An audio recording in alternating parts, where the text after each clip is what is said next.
I really, really hope my fan isn't too loud, because it's kind of late, and I want to make sure I have a video out by the end, like by 12 o'clock, and it's like 11:30. But these take me like 10 minutes to do, so should be out in time to continue my daily upload streak that I've actually finally got back into getting into.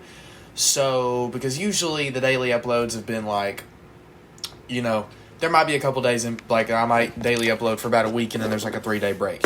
Trying to not do that 3-day break. I'm trying to just go power through. But anyway, GNX is a surprise Kendrick Lamar album that was a surprise in the terms of we didn't know it was dropping that day. We knew Kendrick was dropping something. It had been teased by everyone but himself, from TDE and just all sorts of sources were saying he was working on something and that we were going to get something soon. I think everyone probably expected at least a little bit bigger of a rollout, but I really don't think that's going to affect, I know it's kind of random, it's definitely not going to affect the sales, because I looked at the YouTube music video for Squabble Up, and it had 1 million views in an hour, which is insanity.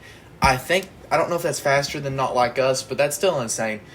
But speaking of Squabble Up, fantastic song.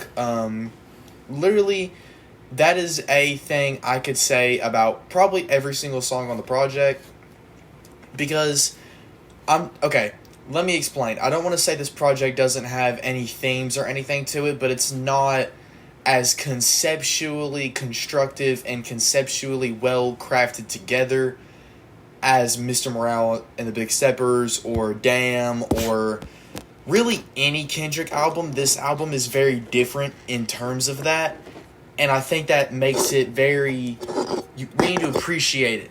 Definitely. This is Kendrick Lamar basically writing a love letter to the West Coast, which he's definitely been doing a lot more as of recently, just really pushing home where he's from, and it's really nice to see. One of the things that you notice on the project is how many like West Coast people are featured on it, ones that I had never even heard of. These are smaller names. I think it's awesome to see someone as big of a superstar and an icon as Kendrick Lamar is to be working with smaller artists like that. I think it's fantastic for music, and I wish more albums did it more. Especially since these guys are actually like good. Like, I forget his name. Like, I think it's like Dolly 6 or something on what song is he on? I know the song is sweet Jesus, I don't remember the name of it. Oh my god. Anyway, it's not gonna bother me too bad. TV Off is really good. Mr. Luther, fantastic. The sample on that song is amazing. I love how SZA and Kendrick go back and forth. Hey now, and it's Dodie 6. I don't know why that just pops up in my brain. The name of the song is Hey Now, because that's what the hook says. No duh, Caden. Anyway, so samples. Speaking of samples all over this project from like classic West Coast songs, and they're all done in a manner that is creative and really fun and really different spins on like these song beats. I know there's a Nas song in there where like the drum pattern's used. I think the Nas song is One Mic, One Gun, I'm pretty sure is what the song is. But just a whole lot of like classic West Coast samples that are really good. I love whenever he does that little producer tag where it's like, mustard, I think that's great. Obviously, I honestly wish more rappers like shouted out producers like that. I mean, beyond just having like, obviously, like Future, Young Thug, Quavo, they have like producer tags, and that basically works too. But I mean, come on now, like really, like let it home, like let the people know like who produced the song. Like I think that was great. Kendrick is definitely, I feel like we can all kind of thank Baby Keem for this a little bit, because of Baby Keem, we've kind of like, that was our first kind of like I guess looking into this kind of more funner side of Kendrick, and that's not really what we're getting here. I mean, it kind of is. This album is very ignorant, but in the best possible way. Like, there's kind of a little bit of everything, but also like he's really just, he wants us to know that he's the GOAT, basically. Like, he is talking his stuff. Like, everyone is cloning him. Everyone is a copy of him. And I kind of love that Kendrick is doing that, because he has everything that you can think of to back it up. You know, that's like watching it like an NFL player or an NBA player. It's no fun watching them talk crap, but they're not backing it up at the same time. But it's amazing to see like them talk crap and then hit a three in someone's face. You know, that's amazing. That makes it funner. That's great.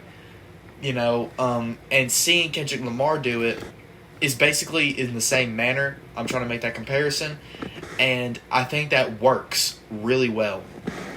I've seen something on here too that, or like on one of the Instagram stories that someone had posted, that one of these songs was made like the 2 days before the album dropped, which is crazy because you like, I don't even remember what song it was because you don't even notice it. Like, they all still have, I feel like, the Kendrick level of quality, but they're not as conceptually well crafted, but it works in the album's favor, and it's in the best way possible. And for that, I'm not giving this project a 10 because not every single song is perfect, and there are parts of certain songs that I don't necessarily like that much. Like Squabble Up, the intro, the only part of that song that I even kind of dislike is that kind of middle portion where it's like kind of like, I don't really know how to describe it.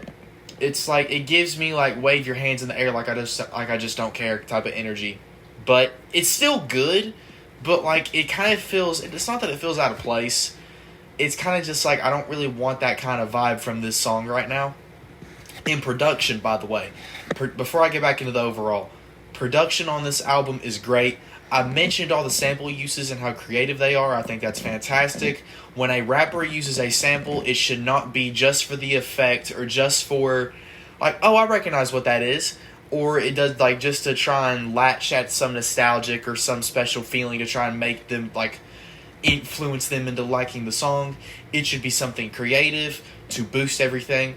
I think my favorite example was on Mr. Luther with SZA, with the Luther coming in and out of the song at certain parts. I think that is amazing. I think that's probably the best use of it.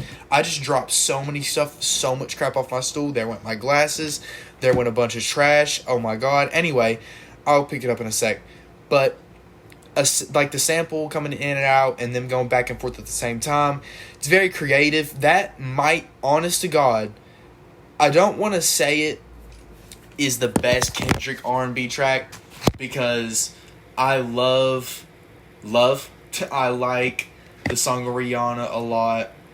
I don't know. I would have to, that might just be a little bit of like biased because the song is newer. Heck, I like Die Hard a little bit, so I might have to think about that one a little more, but off the top of my head right now, that song might be at least tied with Love as my favorite Kendrick R&B song, which is crazy because, like I said, you can tell this album was made this year. You can tell that the energy from the Drake beef and just the energy that Kendrick has been feeling recently about how this whole thing and who he's being compared to, this has influenced him big time to make this project. And I'm very thankful for it that we didn't have to wait 5 years for another Kendrick project.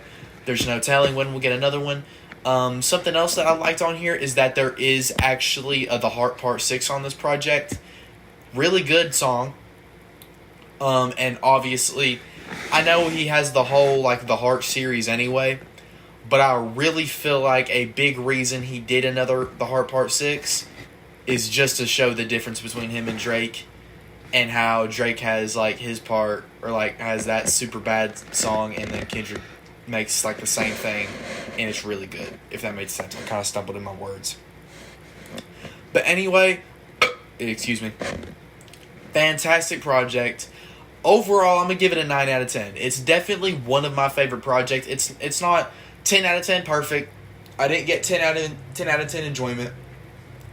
But it is a very good record. This is extremely good. I don't know if there is vinyls. I might end up looking into getting one maybe. I've got one Don Toliver, like, Love Sick vinyl that I want to get before I get anything else. And it's on a Black Friday sale anyway, so obviously, you know, if it's the closer to free is the closer it is to me. Anyway, yeah, 9 out of 10. This is definitely a longer review, but I had a lot more to say, and also I listened to the project a lot more recently, and also I kind of just, I don't know, I like talking about bigger projects like this because I feel like they have the most to talk about. Anyway, if you made it to the end, then I greatly appreciate it. And if you would like, you can follow the Patreon to support more. You can obviously just, if you like want to do the bare minimum, you can do the little subscribe button. And I will still appreciate that. But if you want to show even more support, you can join the Patreon for as little as $1.50 a month. I have 2 merch stores that you can look at and look into buying. I have literally tons of clothes all over the place you can look into buying. I'm getting a PC for Christmas, and I plan on starting to stream on Twitch as soon as that's open. If you want to go ahead and follow the channel, then the link to the description is that, or the link into the channel is in the description of that. Oh my god. Anyway, I really hope y'all enjoyed are having a good day, and I really hope you enjoyed the video. Daily uploads for as long as I can possibly keep them going. So subscribe for more album reviews and more, once I catch up on my album reviews, there'll be more top 10s, vinyl reviews, why I enjoyed artists, or all the normal Fatal K videos that y'all were getting before I got behind.